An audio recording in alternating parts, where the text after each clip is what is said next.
what they basically did was to just kind of like trash out all the DIYs so that we'll try and get products more. And while it has already been established that relaxers are straight up toxic, natural hair can also be toxic in a way that can be equally as dangerous, and I'm going to give reasons why the natural hair journey, natural hair community can become toxic. The first thing that can make your natural hair toxic is hair type wars.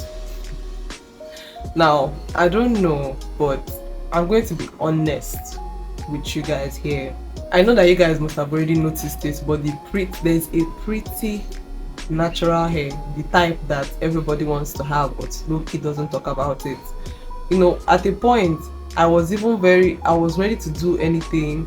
I tried every natural remedy that I could to make my hair curl, to make my hair. No, what makes their hair curl other than their hair type is also the fact that they have fine hair, not fine as per beautiful, like fine coarse, fine textured hair.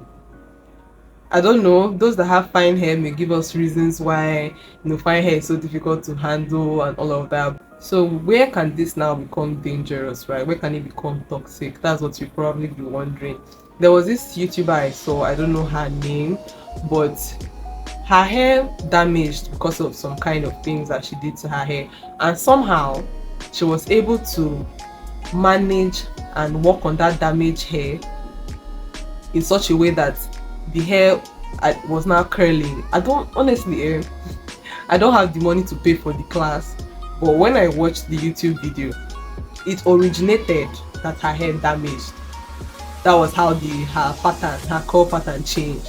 What's now the difference between us and relaxed people? Because I was willing to listen to her and try what she said, even if it meant damaging my hair, just so that I'll have curly hair. Now, I don't know, the solution to this you already know. You just have to do a lot of like reflection. You just have to know that the way you are is beautiful.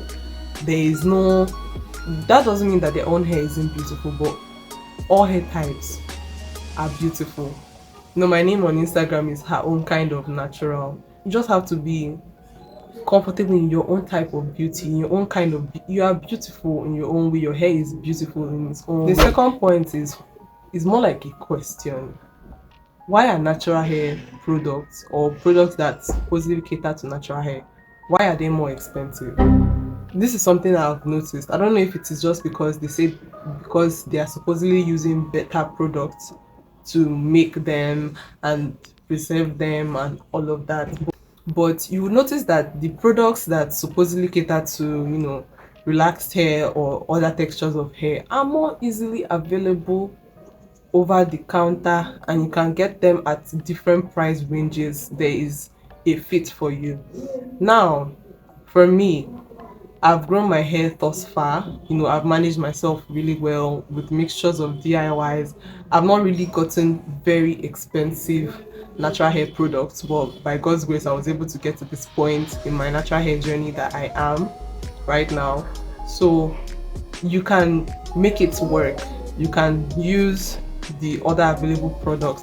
Honestly, I don't know if they are just ripping us off because they know that a lot of women care now about what they put on their body and in their body, so they now want to like use that as an opportunity to take advantage of that fact. Even relaxers, I've started seeing on relaxer bottle infused with coconut oil.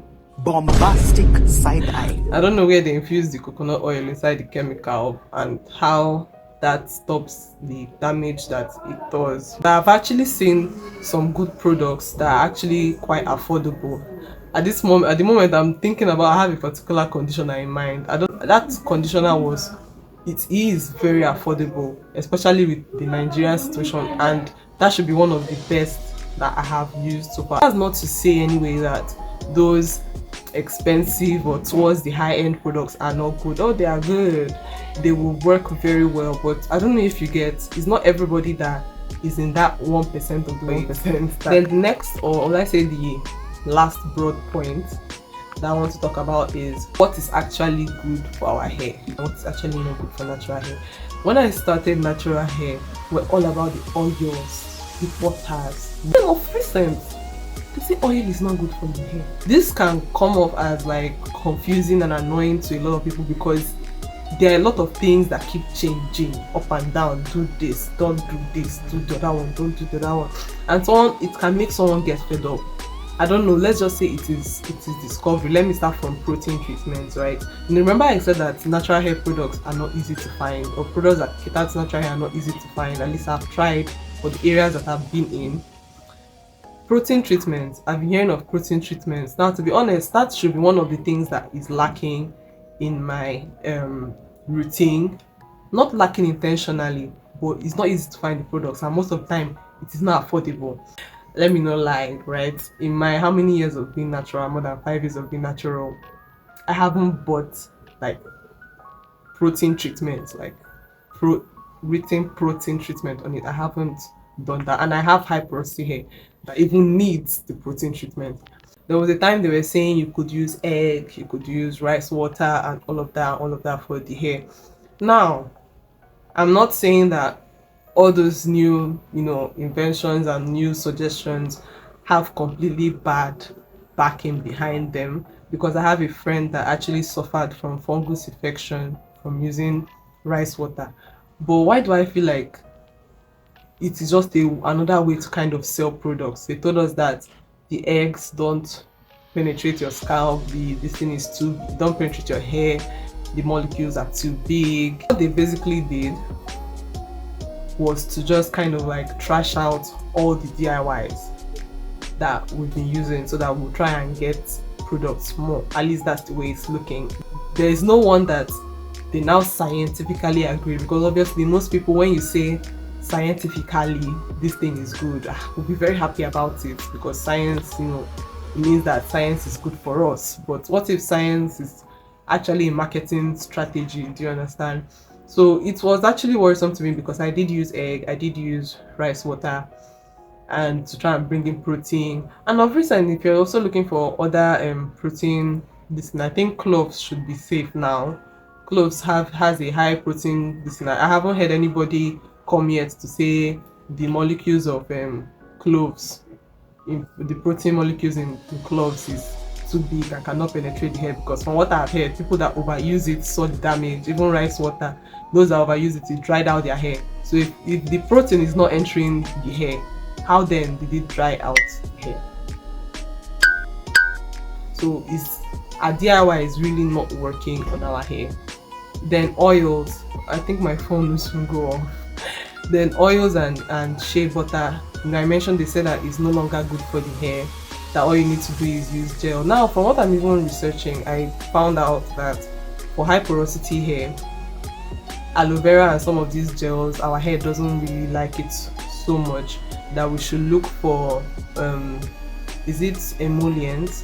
I'll put up the correct thing on the screen. But since when did oil and butters become bad for the hair and it's just gels? Like they said, you should get the organic ones that are receive 100% that particular gel. And if anybody knows anything about products, any product that has organic 100% is not cheap. Do you understand?